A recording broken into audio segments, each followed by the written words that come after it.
Bienvenue sur une des 3 œuvres de l'opération Tu roules sur l'art, opération qui vise à faire partager à tous l'art contemporain pour converger vers le parc, le nouveau pôle des arts créatifs contemporains à la Benne, qui confirme la volonté de la communauté de communes de mettre l'art contemporain à la portée de tous.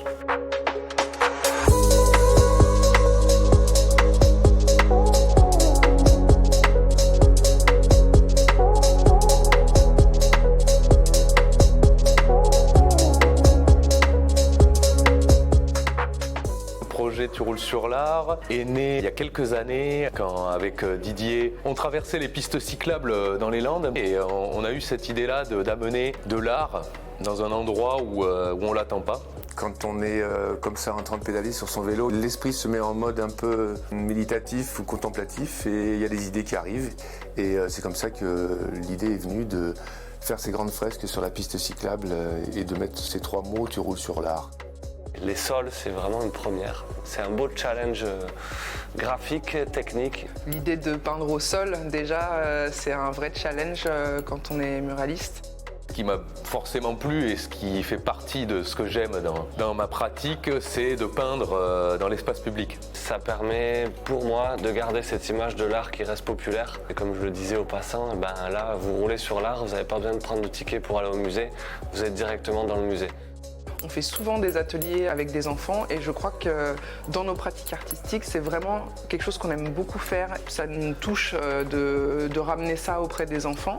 Pour la fresque au sol à la craie devant Pôle Sud, alors au début c'est vrai que l'histoire de la craie, on s'est dit c'est dommage parce que ça va pas rester. Et en fait c'est génial parce que c'est éphémère. On voulait vraiment que ça soit super simple. Un peu comme une grosse récré qu'on vivrait avec eux, quoi. Moins il y a de contraintes et plus le résultat il est génial en fait.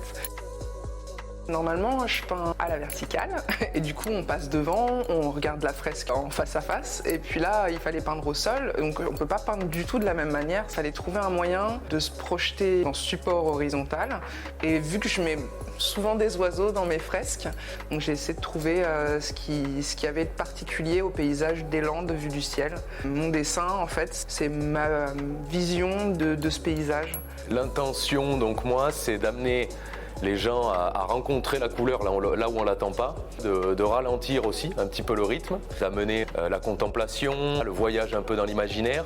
Et en second filtre de ma fresque, il y a un petit peu l'éloge d'un sol vivant avec ce tapis de feuilles qui est parsemé de courbes. La démarche étant graphiquement de parler de cette oscillation, donc en se rapprochant de l'art cinétique et de ces lignes qui se croisent. Cette œuvre a été réalisée avec une peinture hyper spécifique qui a été étudiée en laboratoire. Notre sponsor de peinture, Maestria, a peint des ponts de bateaux, des sous-marins et des piliers de viaducs. Donc on a vraiment un produit qui est parfait et qui s'est adapté à la pratique artistique. C'était des contraintes qui étaient vraiment importantes. Et en plus de cette fenêtre sans pluie, il fallait qu'il fasse une certaine température pour la peinture, pour qu'elle puisse sécher correctement, pour pas s'altérer dans le temps. C'est pas n'importe quelle fresque au sol, c'est une fresque au sol sur une piste cyclable. Donc c'est vrai qu'il y a eu le grenaillage, la résine et l'ensablage avec de la silice au sol. Il fallait vraiment que le sol il soit sécure, que personne se casse la figure dessus. Et au moins à la fin, ils peuvent rouler sur l'art. Le passage des cyclistes qui se rendent compte que c'est pour eux, que pour quand ils passent, ça égaye leur trajet. Il y a eu des commentaires super où on nous remerciait et ça galvanise pas mal. Et aussi c'est une identité territoriale, c'est-à-dire qu'en fait c'est 2 mots qui sont collés côte à côte, c'est Max et Vélodyssée. Cet outil de découverte de la région, je crois qu'il y a de quoi exciter la curiosité des gens.